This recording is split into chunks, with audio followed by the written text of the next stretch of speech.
comes from Marc Stein. He reports the Pistons are telling teams Killian Hayes is available for a trade. I don't think you need to tell anybody, because when you sign Monte Morris, you bring back Alec Burks, you get Cade Cunningham healthy. Yeah, the news was already out. We knew Killian Hayes was on the trading block way before Marc Stein.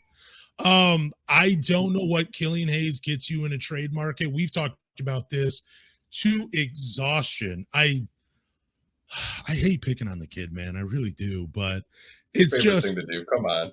I mean, okay, it is, but also I feel bad about it. Like, I asked for forgiveness after the show, but it's Killian Hayes. He's available for a trade.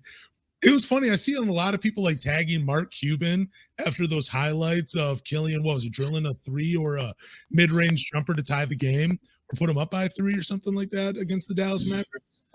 Yeah, that's pretty cool. I almost shared that, but then I'm thinking, what would my reputation be? Like, I've dogged Killian Hayes for months now on this podcast, and I'm sharing positive highlights of him. That's not good. Yeah, like I'm not really too surprised by this report from Marc Stein. I think the writing was on the wall when we saw the Mavericks initially offer a trade package for Bojan last month and Killian's name was involved.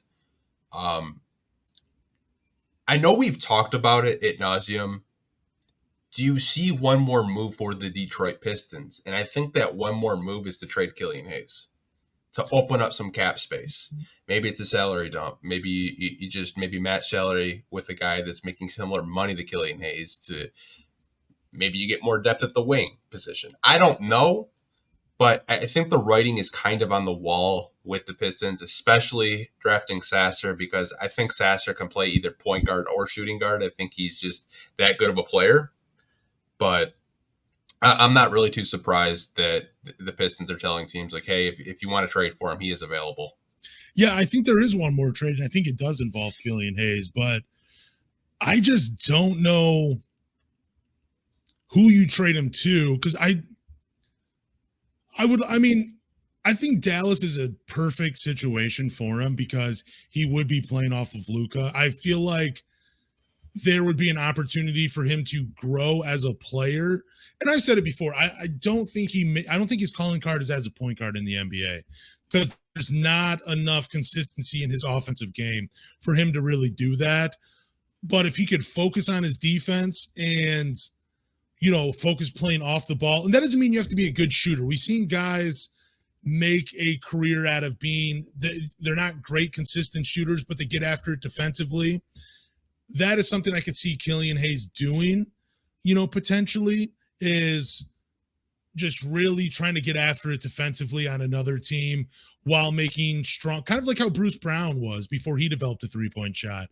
I mean, I think he had a little bit more confidence attacking and finishing than Killian Hayes did, but he was not a marksman. He was not a sniper behind the arc, but he made a living getting to the basket. And there was a highlight tape of Cade Cunningham, fan of the show, Cameron. He showed it to me, but there were a lot of plays in that highlight tape of Killian Hayes playing off the ball and making cuts off the corner, coming out from the corner and at the corner 3 and making a cut to the basket, and Cade would find him. I think Luka could do that, and I think Killian Hayes could find in a role like that. If he is going to be traded, I would love for it to be Dallas, but I just don't want them trading him to Dallas just for nothing. I would want to try to get a guy that could potentially help the Pistons in return. Yeah, I think he's still young. I think he's 20. I think he just had a birthday. He might be 22 or 23.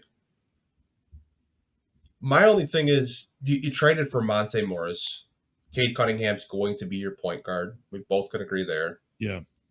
Unless you're just going to have Killian chilling on ice, unless there's an injury, sure, just have him on the bench. Like, he could get the Saban Lee treatment for all we know. Maybe they give him some G League burn and just to get his confidence back up. And, if there's some garbage time or there's a blowout, sure, he'll play. But I think Monte Morris and Cade are going to get the bulk of the minutes at that point guard position. Oh, yeah, same. I think it's going to be, I even think they'd play Jaden Ivey at the point guard. I even think they'd give minutes to Alex Burke and maybe even Asar to let him bring the ball up instead of giving minutes to Killian Hayes. Like, I feel like that's how bad it's gotten for Killian Hayes in Detroit, that there's almost, unless he just really develops an offensive game and some consistency where he's knocking down shots, I just don't see how he climbs out of the hole in Detroit, and I think a change of scenery would be best for him.